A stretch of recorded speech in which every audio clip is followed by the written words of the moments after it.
As the weather gets colder, let the podcast get warmer. Fall in with the Backbone Wrestling feed. Every Monday we have the cross up. Every Tuesday we have Ruthlessly Aggressive and New General Admission. Every other Thursday, linking up Lucha and Highway to the Impact Zone. Every other Friday, Russo Pod. We have Territorial that drops whenever. Hidden Gem that drops whenever. And we have 2 new podcasts. The Movie Education of Logan Crossland, which is a great one. He'll finally watch movies. And Hands of Z. And how could I forget the Shit Take? So you gotta show a little backbone.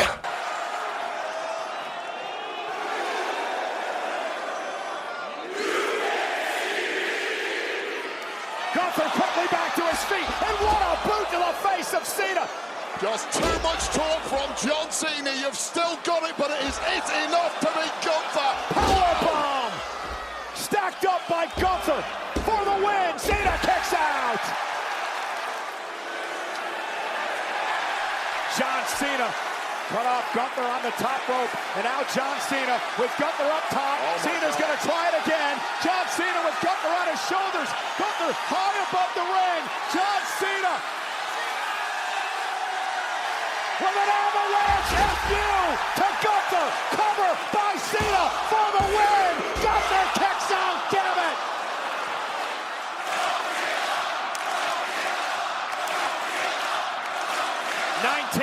Pleading with John to not give up.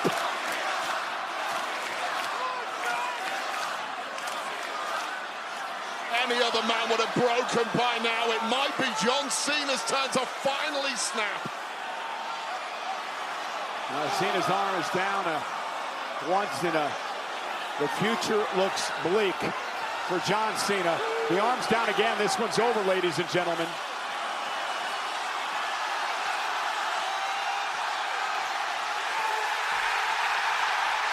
John's in it. And now just pummeling with blows to the jaw and again into the sleeper hold. Just those primitive instincts of Gunther kicking in as bloodthirsty as you like. Gunther is feasting on the carcass of John Cena's career.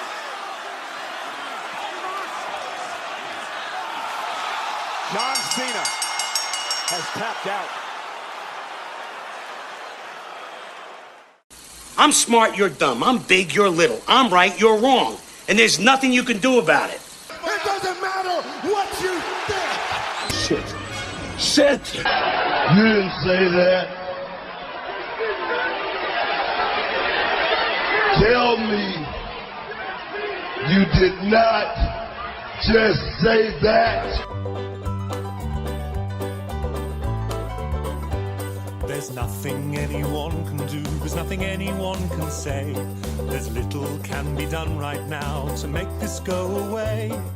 Cliched simple platitudes do naught to quell the dread, and the breadth and gravity just send me crawling back to bed.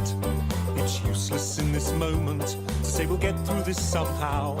There's time enough for action, but that time isn't now.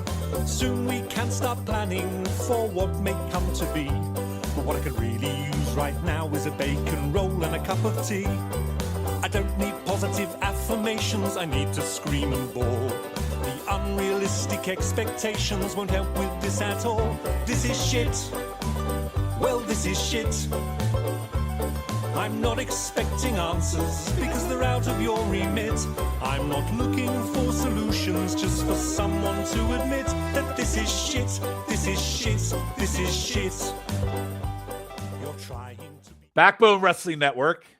Hello. You might not recognize this voice because I've been gone for the last 2 months in whatever jungle that Keith had me in.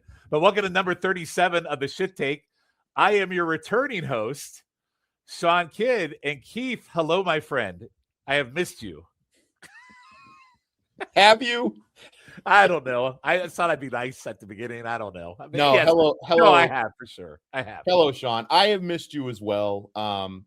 Even though I had 2 very comparable replacements help me out the last couple of months. And a special shout out to my friends Tim Capel and to my buddy Justin from the Yupa. I do want to say thank you for coming back. I'm glad you're safe.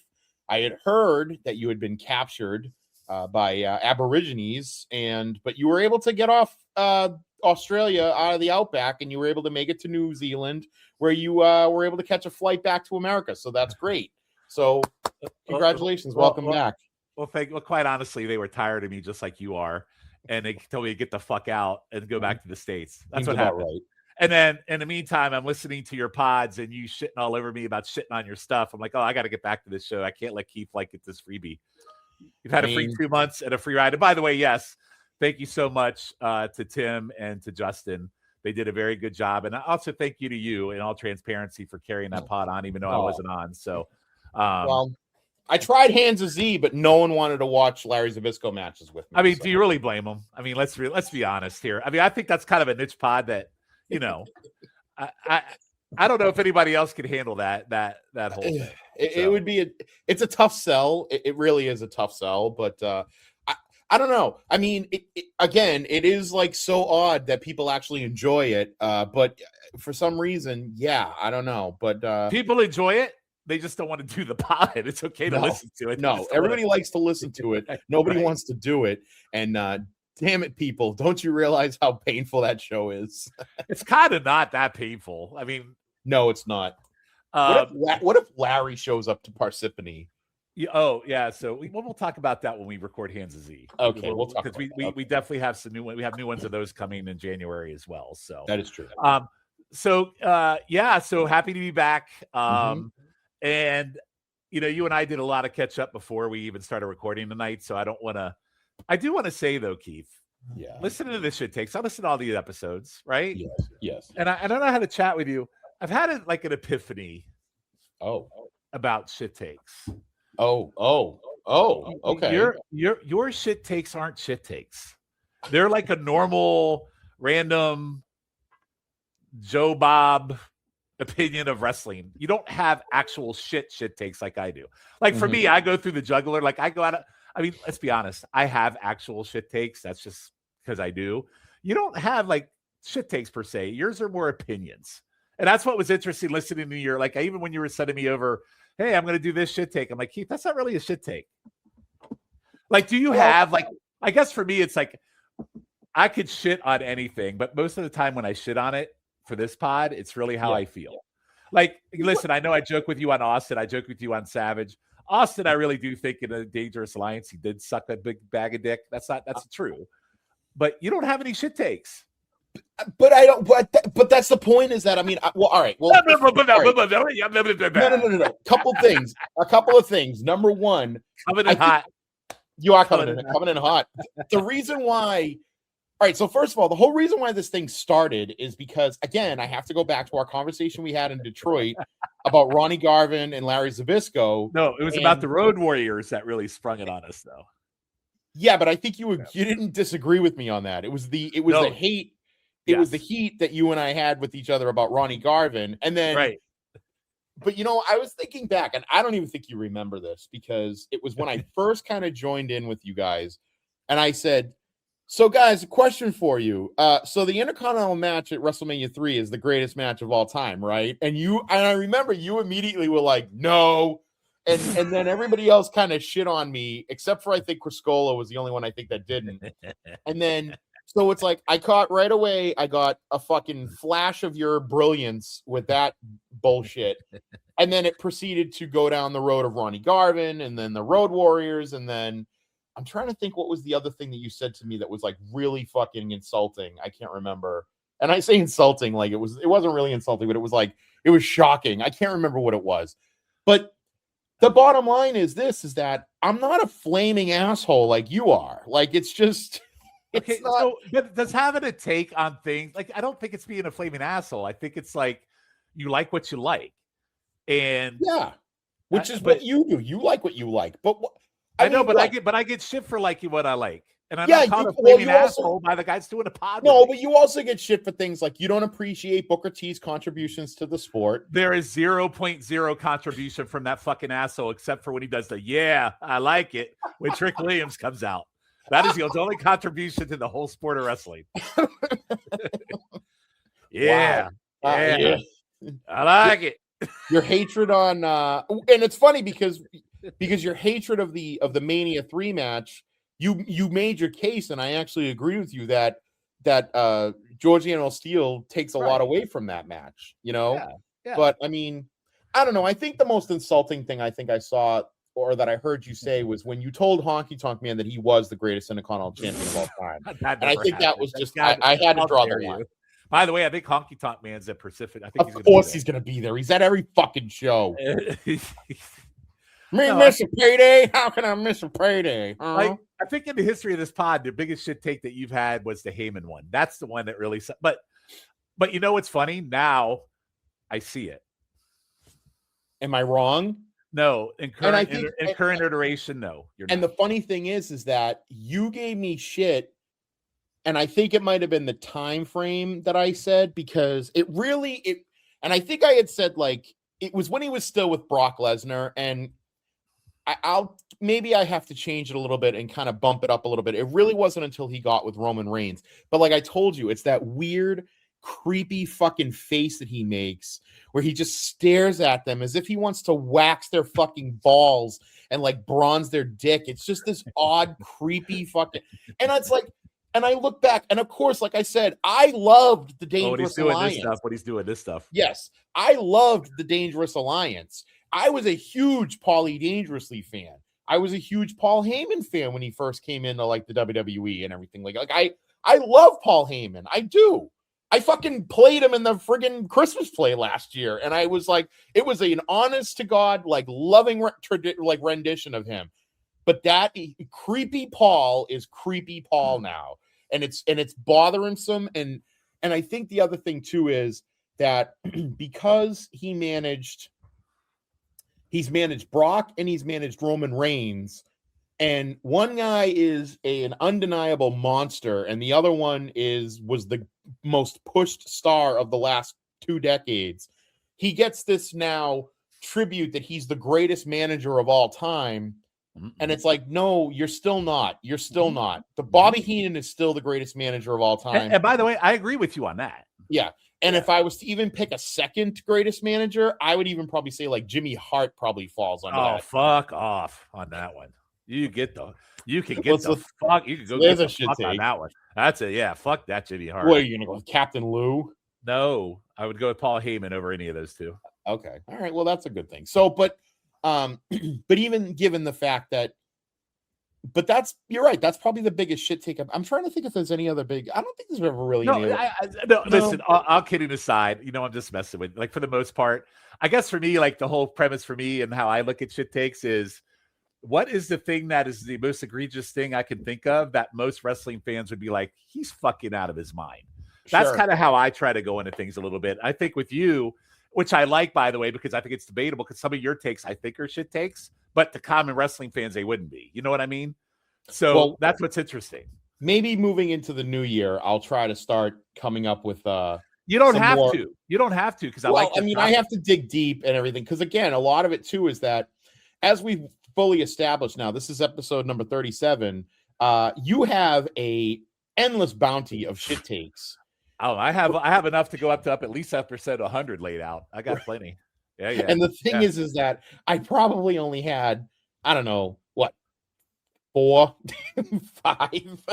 Well, that's one of the things, and we'll have to talk about this one day. I mean, today's topic is more like it's in the moment, right? But yeah, like I'm just curious, like for you, like when you think, and I was thinking through this as I was listening to you host the pod. I thought you were really, really good.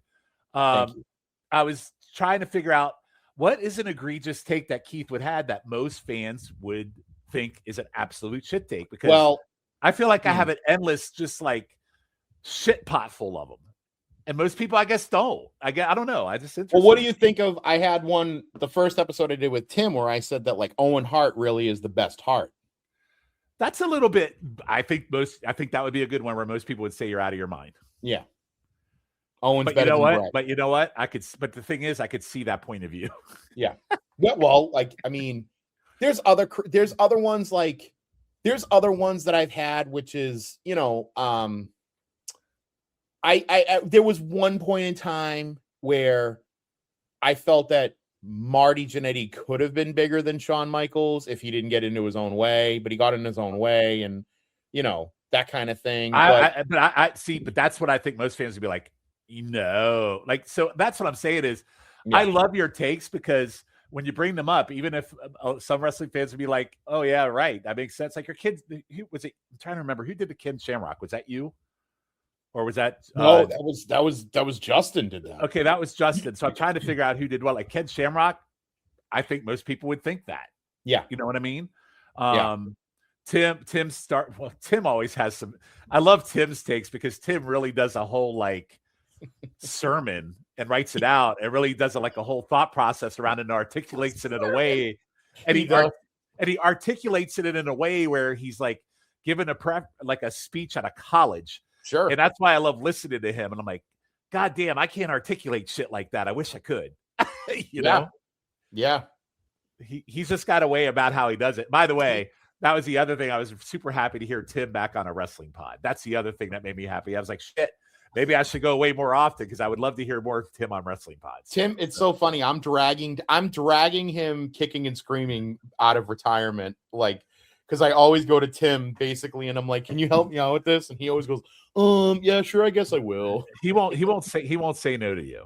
He won't. He loves me, and I love him. And I would, I would. Like, I love him too, but he would say no to me. So it's just not the same. But anyway, all right. So anyway, again, as we think through the new year, I really want to know what Keith thinks. Most people would think and again, don't go too crazy. I'm going to start doing some. I'm going to start doing some. What are those things called? Like cloud boards or ChatGPT. Hey, ChatGPT, what's the most egregious wrestling take I can find? Here's the most egregious wrestling tape. Using ChatGPT to find out results of a Clash of Champions. That's the most egregious shit take.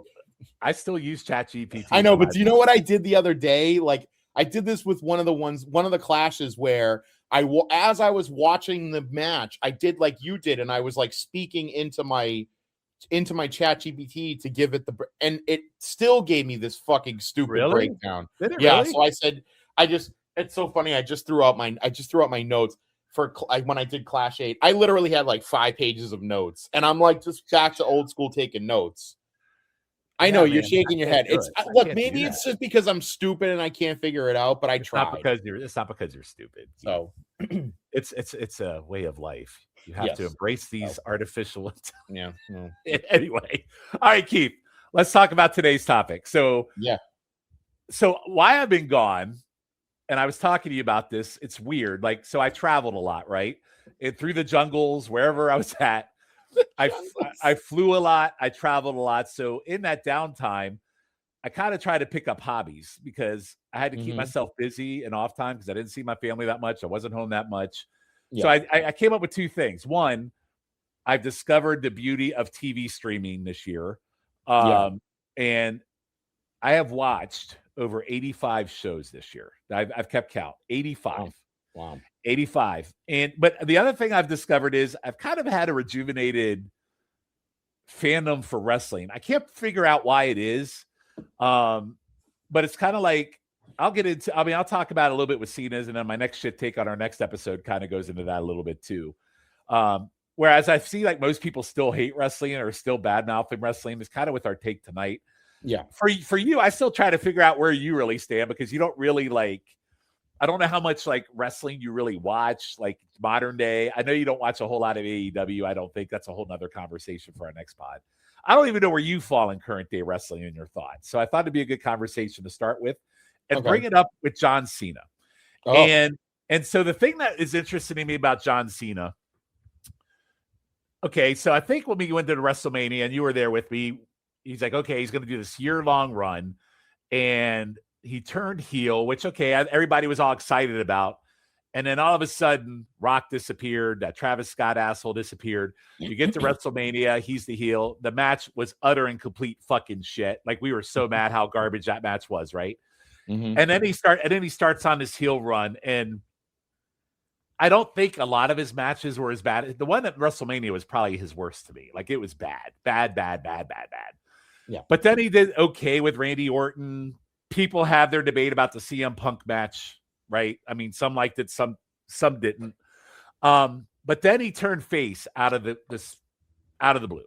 right? Yeah. Going into a SummerSlam match, which I think we all agreed when we saw it, like, holy shit, that was a pretty damn good match that he had with Cody at SummerSlam. Like the reverse opposite, we didn't go into it with high expectations. I thought we were there, and I think we all enjoyed the match a lot. And then he started going on the face run. And then he had what I would probably say next to the Cody match, the AJ Styles match was amazing. Like the emotion in that match, I thought was great. You know, he did the stuff with Dominic Mysterio. Okay, give him the rub. I thought that was fine too. Didn't bug me. Then we get to the Gunther match and the last match, right? And, you know, I thought the way they set it up the last time is now they set someone up to win the tournament. People had all these thoughts around, well, it should be this person. He wants to set up someone new. The whole premise of his last match, Saturday night's main event, is to show the stars of the future, right? That was his whole premise, which I thought was kind of cool as well. Mm-hmm. Then you get to that show. And listen, the other thing I've discovered in my wrestling, there's certain folks that I've really grown to love in this wrestling rejuvenation. Javon Evans, fucking what a talent. Leon Slater, Yep. From TNA. I've really, really enjoyed. You're gonna like this. I have really started to embrace your woman, Saruka. I have really started to embrace her, and I've really, really enjoyed watching her. So yeah, I thought the show itself, like even like her beating Bayley was a big moment. I thought the tag team title with Styles and Lee against, like, I love that. Yep. Then we get to this main event. And listen, one of the things I loved about the Cena tribute thing, he comes out and you got this whole video wall of him, like all his moments on the video wall. Yeah. Then he goes into the ring, and I thought the match was pretty fucking good. Like, I didn't hate the match. I thought it was good. Gunther has been on a roll. I love me some Gunther. Like, I do see him.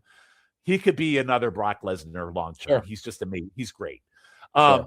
But then at the end, Cena, and it's cool, so cool, and I love the storytelling in this. And there's a Cody Rhodes pod that came out today with Cena on it where he talks about this. And he's like in the sleeper, and you see a smirk on his face. Yeah. He's got like a little smile, and he taps, right? And the crowd loses its mind. And then after the show, outside the Capital One building, the fans are giving Triple H a ton of shit. They're throwing, you see Gunther going to a bus, they're throwing shit at him. Yep. And the fans are freaking livid. And one, I don't understand, like, what did you think was going to happen? Did you think Cena was going to go out and not lose, right?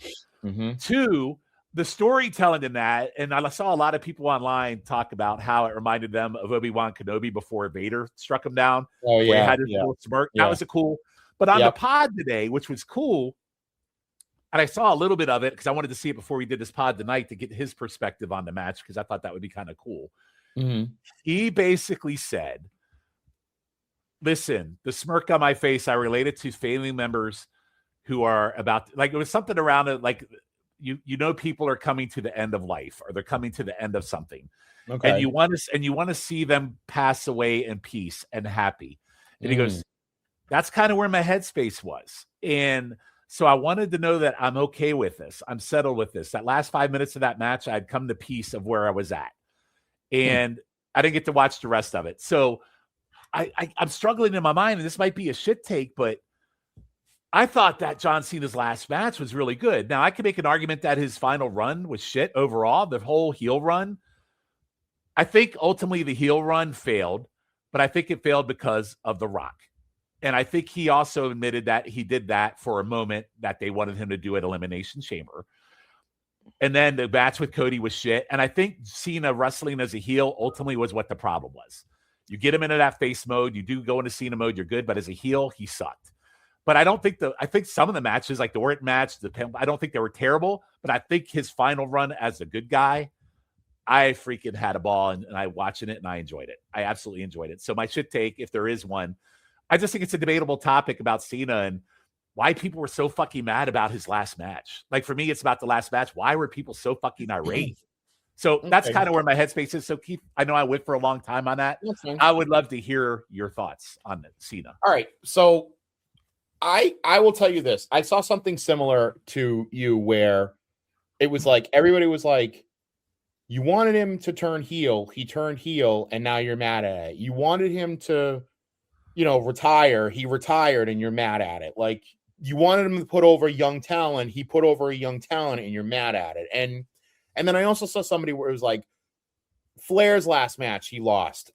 Michaels' last match, he lost. The Undertaker's last match, he lost. Cena's last match, he lost. It's like that's not supposed to happen. Flair's actual last match. Well, no, but I'm talking about the real match. And then they were like, and they were like, look at Sting. Look at Sting's run. Sting's last match, he wins and he goes out as a champion. And it's like, okay, that's fine. That's great. That's not the norm, though. That's not the norm. No, that's not the norm. Usually in your last match, you lose because you're supposed to be passing the torch. That's the whole point.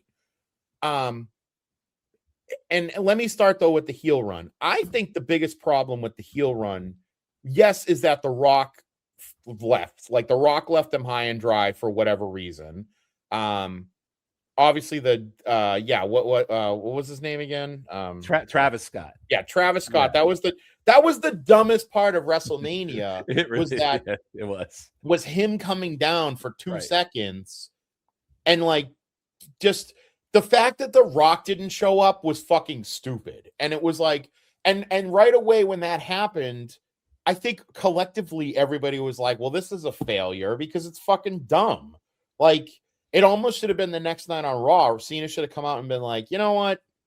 I fucking made a mistake. I'm done. He should have done what he did at, what was it, the SmackDown before SummerSlam? He should have done that the night after WrestleMania when they realized that The Rock was going to leave them high and dry. But here's the kicker, okay?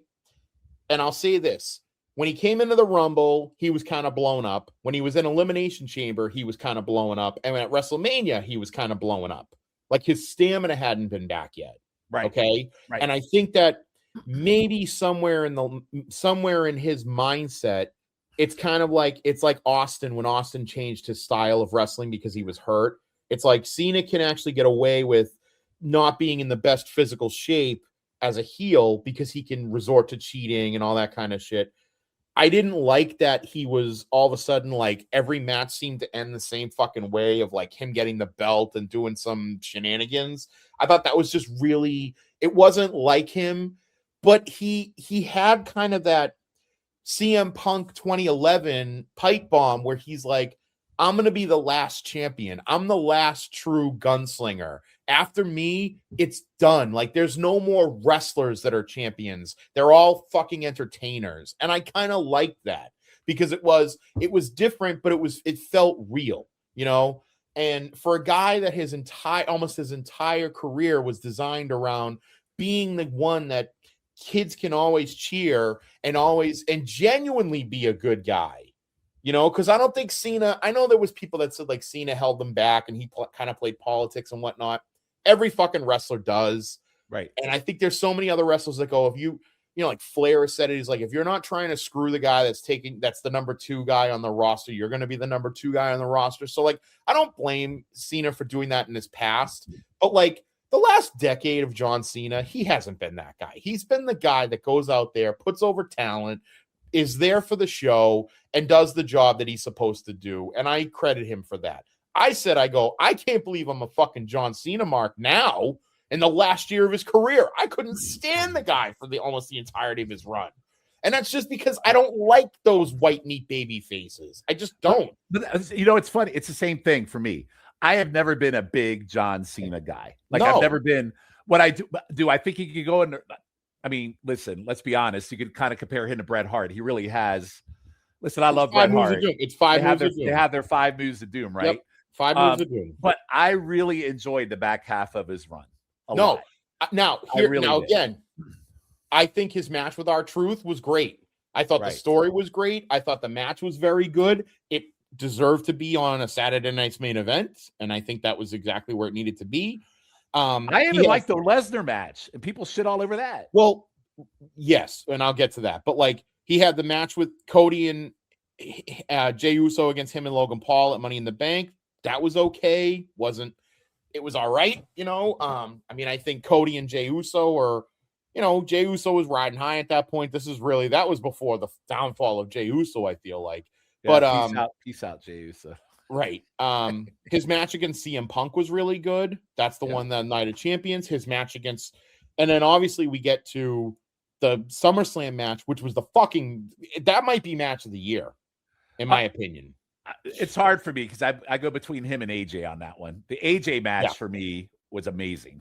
So it was, but like that and I said to you, I think I said to Justin, I said to everybody, I go, that's the match that should have been at fucking WrestleMania. That is correct. But as a heel, he couldn't do it. No, but at some point between WrestleMania and probably the match against CM Punk, Night of Champions, he found that like spark, that fountain of youth, and he got his stamina back, which is why we got to see the next series of matches, the one against Logan Paul, the one against Sami Zayn, the one against Brock Lesnar, the one against AJ Styles, the two against Dominic Mysterio. Like, you started to see the old John Cena that has like just that unbelievable fire and unending stamina come back, and he was back to his old form again. And maybe that's part of it, is just he's like, I only got 5 dates, I only got 4 dates, I only got 3 dates, and he knows he's at the end of the road. So it's like you said, it's like when people are dying and they're right at the end and they come, like they say, like people with like Alzheimer's, like right before they die, they start to remember everything again. It's almost like that one final push. I don't want to compare him retiring to him dying, but I don't think that's exactly what he was saying. It's just kind of how I took it when he said it. But I don't disagree. I think that's a good idea.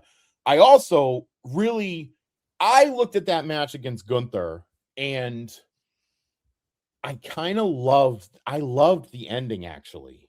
Me too. I fell in love with it. And the reason why I loved it is because I go, this is fucking ring psychology 101. Because they go into this whole sequence where Gunther's getting him in the sleeper hold and John's breaking it, and Gunther puts him back into it and he breaks it again. He puts him back into it. He breaks him again. Like, if you notice, they did that. Like, that was the only thing they did at the end. It wasn't like John did a couple offensive moves or Gunther did something different. It's like he got him in a sleeper hold. John ran into the turnbuckle. Gunther breaks it. Gunther comes right back. He puts it back on again. And they even did the thing where Gunther goes down onto the ground. He locks the legs and John breaks out of that. And then boom, right back again. He goes into the sleeper hold. And the thing that made me think, when I looked at him and I saw him kind of smirk, it made me think that he went, and the way he taps, he's kind of like very light tap. All right, brother. You got I'm me. good. Like, you got it. I'm done. You're done. I'm done. Yeah. It's an old school, like they used to say, the old school cage matches where Bruno would beat a guy to the point that Bruno could just walk out of the cage because he's just like, I'm done with you, pal. Like, I fucking am done with you. And it made it seem to me it was fucking ring psychology 101. Would it have been better if he had like passed out and like, I don't even know if you do the 3-arm drop and like the referee just came over and just kind of went, he's out, or if Cena was a bloody mess, or no, I don't think so. I think we saw this. I think we saw the total destruction of John Cena with the Brock Lesnar match. And then that was very reminiscent of that SummerSlam match. What was it, in 2012 or whatever, or 2010? So it's like, that's already been done. This to me was the old gunslinger going out for the final duel, and instead of pulling up his gun, he just went, you know what? It's Obi-Wan Kenobi lifting the lightsaber, knowing that my legacy is going to tell a future story that I can't do anymore physically. Right. The body was weak, but the spirit was willing, and I loved it. And I don't think that the body was weak. I feel like John could probably do another year, 2 years, 3 years. Well, he said he could. We all know he wanted to go. Yeah, that's because we all know he's coming back to wrestle at Saudi Mania. He's absolutely going to wrestle at Saudi Mania. It just depends on who he wrestles. But he's done. He ain't coming. No, back. I don't know. They're going to back the Brinks truck up to his house, and he's going to play it. I will bet you right now he will not be at Saudi Mania. Okay. All right. I know you and I won't be at Saudi Mania, but my brother might go to Saudi Mania. Your brother could go. Now, that would be, that would be great if you went to go with your brother and you were with your brother. I'm not going to Saudi Mania. So. But no, I loved it. I think that I was a fan of the run, with the exception of WrestleMania. And I would have been a fan of it even if he turned heel and didn't associate with The Rock at all. They didn't need The Rock for that. No, and And they didn't need him to turn heel. They didn't need Cody to turn heel. Like, that's the other thing, is like, you don't need a heel. Like, we're past that age now where we have heels and faces. Like, everybody's a fucking tweener, you know? Like, Jesus, even people cheering Gunther during that match. You know? So we never asked. So for me, I've been a huge Gunther fan since he was Walter, and he weighed, and he's a big ball of gel. No, he's a fucking beast. He's a beast.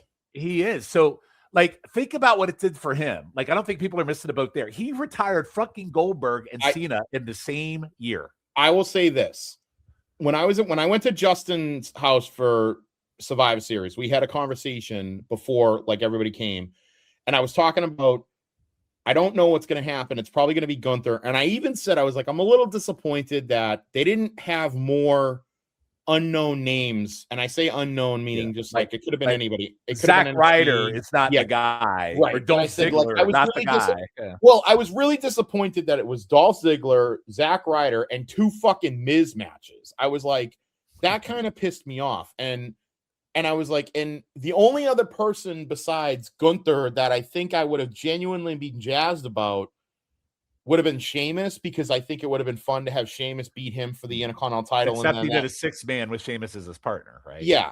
But then, like, but I liked that Carmelo Hayes was in it. I liked that, like, Bronson Reed was in it. Like, I was excited about those young guys. And then, but Justin made a really good point. He goes, it's a lot like the Undertaker's streak. You don't want to give it to a guy that you're trying to elevate, because if that guy doesn't then proceed to be that next thing, you wasted it. And in retrospect, Brock was the best person to beat the Undertaker, because there was no doubt in anyone's mind that Brock is going to be the guy to live up to that legacy. And he was proven. He had proven it up to that point. Yeah. Gunther is the perfect person to have this crown, so to speak, because he's already broken that legacy of, like, greatest, probably, I would say, I had a shit take once. I was going to say that Miz was the greatest, one of the greatest Intercontinental champions of all time. I got to say Gunther's run as Intercontinental champion was amazing. And by the way, in that whole tournament, he gave Solo Sikoa the best match of his entire fucking career. And that match was awesome. And he made Carmelo Hayes look great. Right. Yeah. No, he did an awful lot in that tournament to establish that he deserved it. I think absolutely. And I'm not going to look back 4 years from now at where Gunther is in 4 years and be like, man, can you believe they let that fucking guy beat Cena in his last match? Whereas I think if Carmelo Hayes had been in it, or if it Bronson Reed or something, like, or if it was fucking Solo Sikoa or whatever, like, I would have been, I'll be honest with you, that would have been embarrassing. I'll say this for a future shit take. I would have been livid if it was LA Knight. And I'll say that for a future shit take. You're right, because there's a guy who overrated motherfucker. See, now that's funny, because most people consider him, most people that love him will also in the same hand go, oh, but he's just basically a combination of The Rock and Stone Cold. And it's like, I don't do that. I'm going to save that for a future shit take. I'll leave that. I'll leave that one. Yeah. But I don't disagree that I think where you, to kind of go back to your original point of, like, getting rejuvenated with wrestling, it's funny, I wonder where I am. You're right. I don't watch a ton of AEW. I do read about it. I go to 411 Mania like every day, and I read, like, all the results and everything. And I always ask Logan and shit, like, what happened. Like, I even said to Logan, I didn't realize that they had the finals of the women's tag title match tournament the other night, and that my Timeless Tony Storm didn't win. And I was like, well, how was the match? And he goes, honestly, it suffered from the fact that, like, there were, like, a bunch of other good matches on the card. And I went, well, that kind of stinks. And I go, I'm going to talk about that actually on the next episode. Well, because that, like, right now, I'm like the biggest fucking women's wrestling mark. Like, I'm a huge, like, you talked about Sol Ruka. Dude, just even in fucking general women's wrestling everywhere is fucking awesome. I agree. So I agree with you on that. And actually, on my next shit take, I'm going to talk a lot about women's wrestling, because it has to do with something that I'm going to be, what my take is. But, like, I am very excited, and I've said this to you before about how, like, we have so much content that you can pick and choose what you want to like, even within the own company. Like you could say, like, for instance, I watched both of the AEW Blood and Guts cage matches. Okay. I thought they were great. But I'll tell you, the women's match, 5 fucking stars. I thought it was fantastic. I even love the fucking part where I forget who it was, but she crawled through the fucking opening where the 2 cages met. And I was like, oh, and they were like, they're not supposed to do that. I was like, that was fucking amazing. And then, like, even as much as I really don't like Mercedes Moné, like her having the fucking table with all the belts and then everybody using the belts as weapons. Like, it was great. That match was great. Okay. Unlike the female war games. Yes. Yeah, in hindsight, yeah. The men's match, I thought in the men's match, my inner Jim Cornette came out and I was like, all right, this is just fucking ridiculous with the amount of like, you goddamn assholes. Yeah, like it's just like, all right, guys, you're not wrestling now. You're just fucking hurting each other for hurting each other's sake. Like you're cutting each other for it's like whenever Nick Gage brings up the pizza cutter, I'm like, all right, is this fucking necessary? Like, do we need this? Like, we get it. Like you save kind of some of that shit for I felt a bigger event than being on fucking TBS, but whatever. That's neither here nor there. But I do love that. So in my stance, I'm like, you can watch the women's match on AEW and be so excited and so into the women's division and not give a shit about the fucking rest of the show and don't care about. I disagree about that. No. But I'm saying that's where you're at. You can be like that right now, But I mean, I do like AEW. I wish I watched it more often. I really should. It's just, yeah. I mean, Raw's always on the background till our next episode. Hold that thought till our next. Raw's always on in the background for me on Mondays. I'm usually out on Friday night, so I never get to watch Friday Night SmackDown. See, but I tend to skip SmackDown and watch the YouTube highlights on Saturday morning. That's the other thing now is that with YouTube, you can watch a ton of shit, and you can watch. It's kind of like with like late night shows. Like, if anything was good on Jimmy Fallon, they'd put it on YouTube. It's the same thing. If there's a good match, it's going to be on YouTube. It's on fucking YouTube immediately afterwards.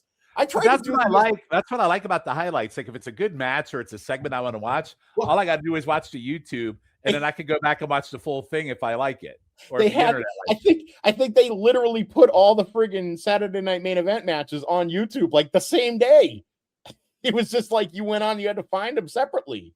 But no, I think that we are at a great place in wrestling where you can literally be a fan and hate something at the exact same time and still be jazzed up about it's bringing out the emotion. I think what's missing these days from wrestling is like X-Pac heat, like go home heat. Like not many people have it because they're eliciting some kind of feeling from you, whether it's love or hate. And that's exactly what you need to have. I have been saying for years, trust in Triple H because I think that he knows what he's doing. Oh, he got X-Pac heat after that freaking Gunther and Cena match, though. He did. He got lit. Got lit.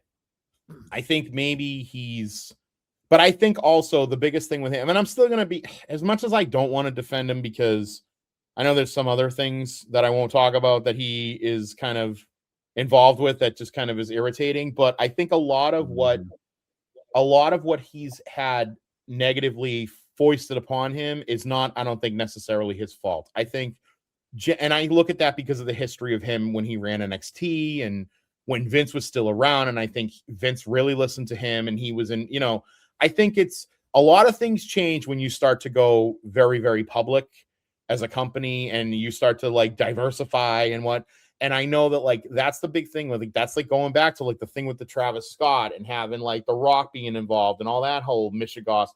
It's because you get too many chefs in the kitchen and too many people are giving you ideas, and that's what brought down WCW. Am I right? I mean, you can't have too many people, you can't have too many chefs in the kitchen. That's one of the reasons why WWE was so good for so long is that Vince was the only guy.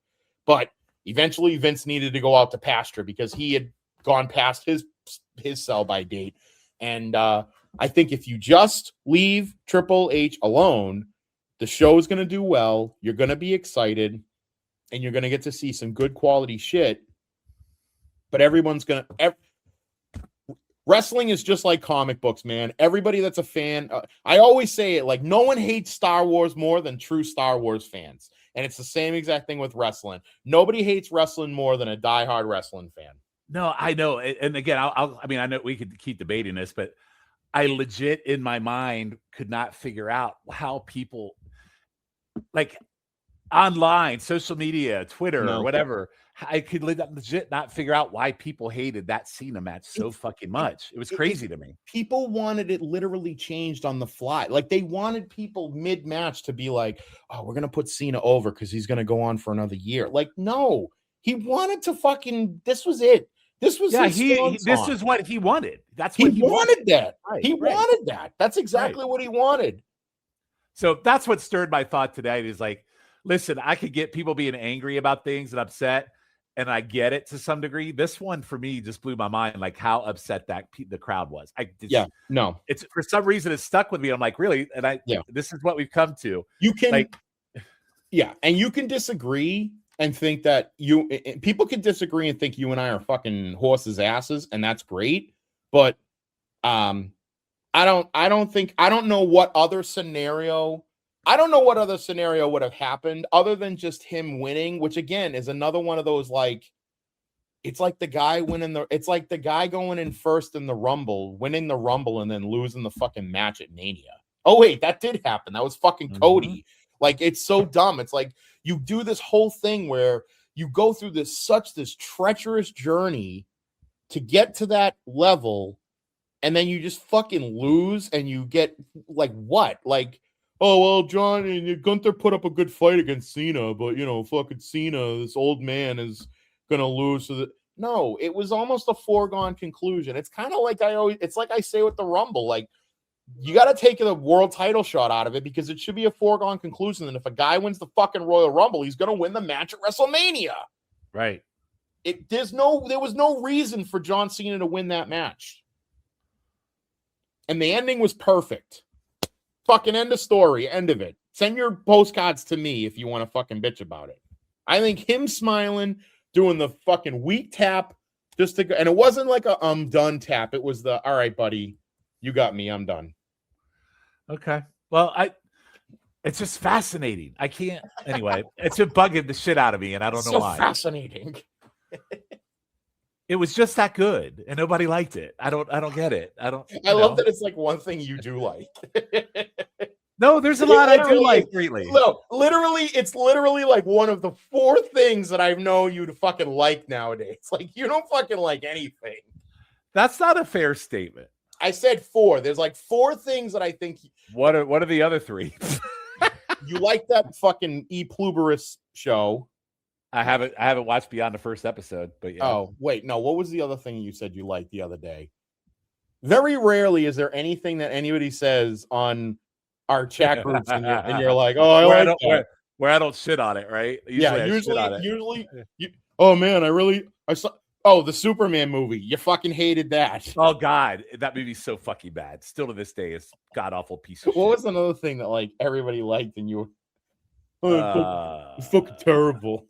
By the way, not everybody liked Welcome to Derry, the It Show. I haven't watched it yet. Show. Yeah. Holy shit, don't like it's a great show. I love it. Oh, it is? Love okay. It. Well, all right. So that's one. Yeah, that's 2 of 2. So we got to, there's 2 others. I'll have to tell you, I'll find out. But like, usually, somebody will put something in. Hey, did anybody see this? Or did anybody go to this restaurant? Or did anybody try this food? And you'll be like, oh, this is fucking terrible. Usually I'm right, though. I don't know. Usually I'm right. Yeah, you're right in your own mind. No, I'm always right. Yeah, exactly. Just like I'm right about Stone Cold Steve Austin. I'm right. All right, take it easy, pal. We just had a nice time. We actually agreed on something. Let's not fucking ruin it. Keith, before we go, anything you would like to plug, sir? Oh, please listen to everything we do here on the Backbone Wrestling Network. Please listen to the North-South Connection Podcast Network, our sister station. Please listen to everything on the Jenny Position from our good friend Jennifer Smith, from Talking Docs to Exposition to Freak Out Drive-In, which she does in October. So please listen to that. And listen to me every week on GFA Live with my BFF, Petey Winston. You must be fucking loving that. Do you like my Conrad impression? I do. Listen, it's just the time. It's just the time frame you're in. It just brings back so many like memories. Because listen, I was still a youth. So, I hadn't even graduated high school yet in the time frame you're in, We get we get a lot of comments on Spotify, and like the comments are like, chat me up about this time, because now everybody wants me to do my Conrad impression. I think you guys, listen, I think you should embrace the impressions. The impressions are always funny. Oh, he loves it, dude. Like Sousa, he when he does his. Pete texts me like 1,000 times a day, and it's always about like, and he'll just be like, chat me up about when, and then it'll be like something like his new show he's been watching now. He's been binge watching Night Court. So he's just all day long. It's all fucking Night Court stuff. Jesus Christ. Mm-hmm. All on Night Court. I've never got into Night Court. Yeah, so please listen to that. But other than that, you guys know where to find me. Yeah. As far as me, I guess this is kind of a return. I mean, we'll have a shit take. Hands of Z will be returning. Oh. I know you have missed your Hands of Z. I know you're super excited for that, right, Keith? Absolutely. Is that waiting sarcasm? With bated breath. Is that sarcasm, Keith? No, look, you know me. So on the next Hands of Z proper, we will have matches. What was it called? It was called Ravishing and Magnificent. That is the title of the next Hands of Z. I'll leave it at that so you can figure out who's wrestling who on that show. And it's not who you think. and then the 0.5 episode you're really going to like, because I think we will be watching the oldest match I have ever watched for a pod in my entire history of doing podcasts. Oh, nice. I don't think, have you sent those to me yet? I don't think you sent those to me yet. I did. You sent me the 0.5 episode? I did. I sent you the next Hands of Z and a 0.5. We will be watching a match from 1961. Oh, you know what? Hold on, wait. Let me click on the link. From what? Click it. Oh, Jesus Christ! Oh God! Oh my God!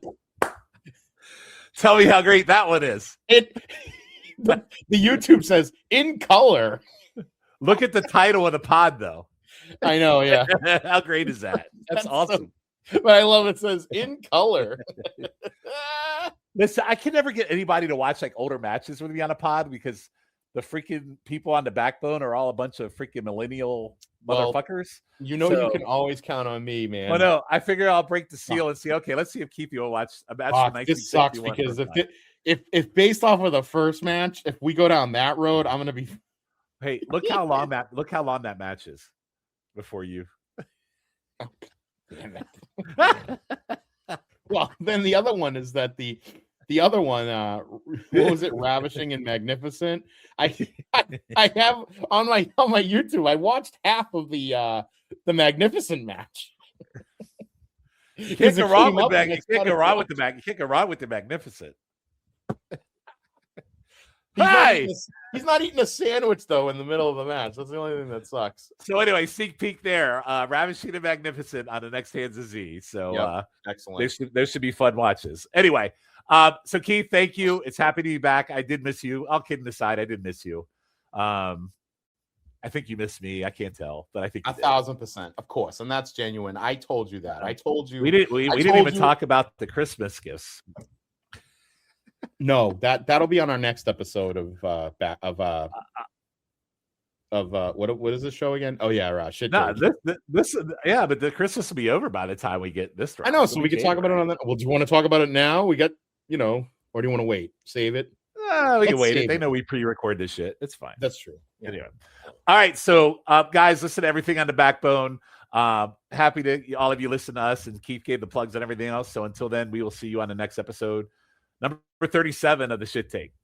See ya.